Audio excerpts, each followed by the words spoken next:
for Remembrance, August 1914. Great Britain declares war on Germany.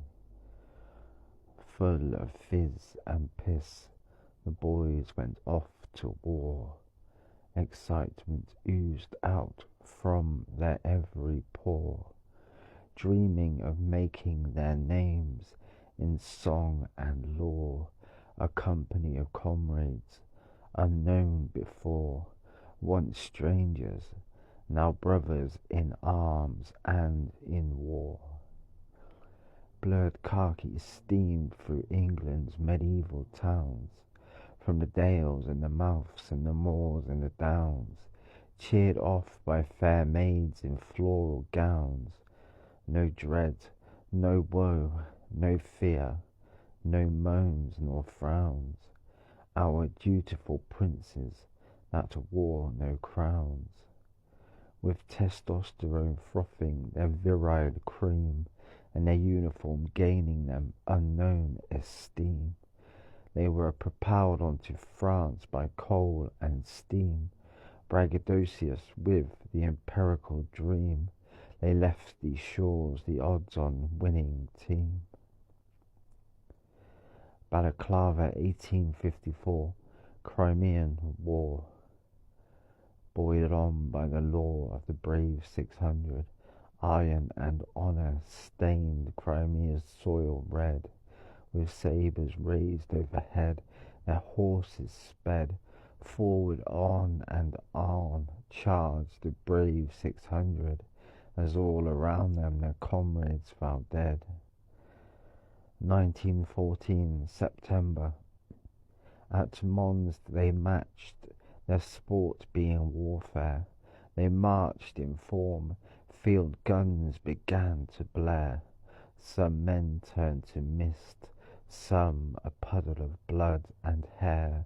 Still in lines they marched into the devil's lair.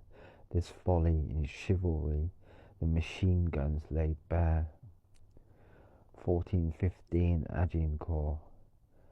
At Agincourt 20,000 men took battle in a field, a lake of steel and noise, as sword clashed on shield. Where men survived by the sword that they wield, their scythe the sword, foes' heads their yield. 20,000 men ploughed a single field. 1915 Trench Warfare. The trenches stretched from the North Sea to Switzerland. Constant machine guns and shells were their brass band.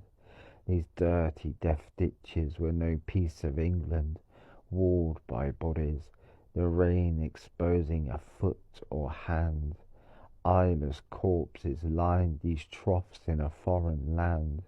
The dead, ensuring the living, were always outmanned, fighting for fatherlands, wanting mother's hand.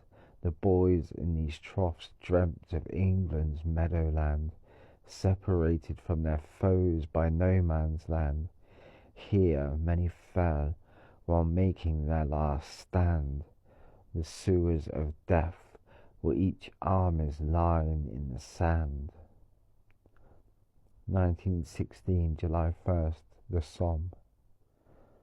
The Somme, the Somme, where humanity came undone. War was no longer chivalrous, or its adventures fun. The whistle blew, the morning mist was melted by the sun. Out of the trenches climbed lambs one by one. Unfriendly fire for those that chose to run into the breach. No armor, just boys carrying a gun. Machine gunned down by some other mother's son. Shells fell all round those boys that carried a gun in that French field underneath that summer's sun. That Saturday they fell one by one by one. 50,000 fell before the first day was done. 1917 It is a peculiar crimson that soldiers bleed, thick with hope and honour, not tainted by greed, with a duty to each other, their binding creed. Where others would cower, the soldier pays no heed, for if they're lucky, for their king they'll bleed. 1918, November 11th. Armistice brings great war to an end. The final shells fell with November's rain. Those still living would see England again, but live a life tortured by survivors' pain, of memories of comrades turned into a stain, and spectres of foes maimed or by their hands slain. A generation of England's boys left these shores, lives ended interred in foreign fields in their scores. Forever a piece of England in hallowed soil, lest we forget those boys and their mortal toil, those boys who fought for England, for Europe's cause, or our boys now that go on combat tours. Remember the Somme, and for England they died, and how on Armistice Day the whole world cried. Some for relief, some for the pain, some the win, mothers for their loss, and comrades for their kin. Never forget the fallen, that would be a sin.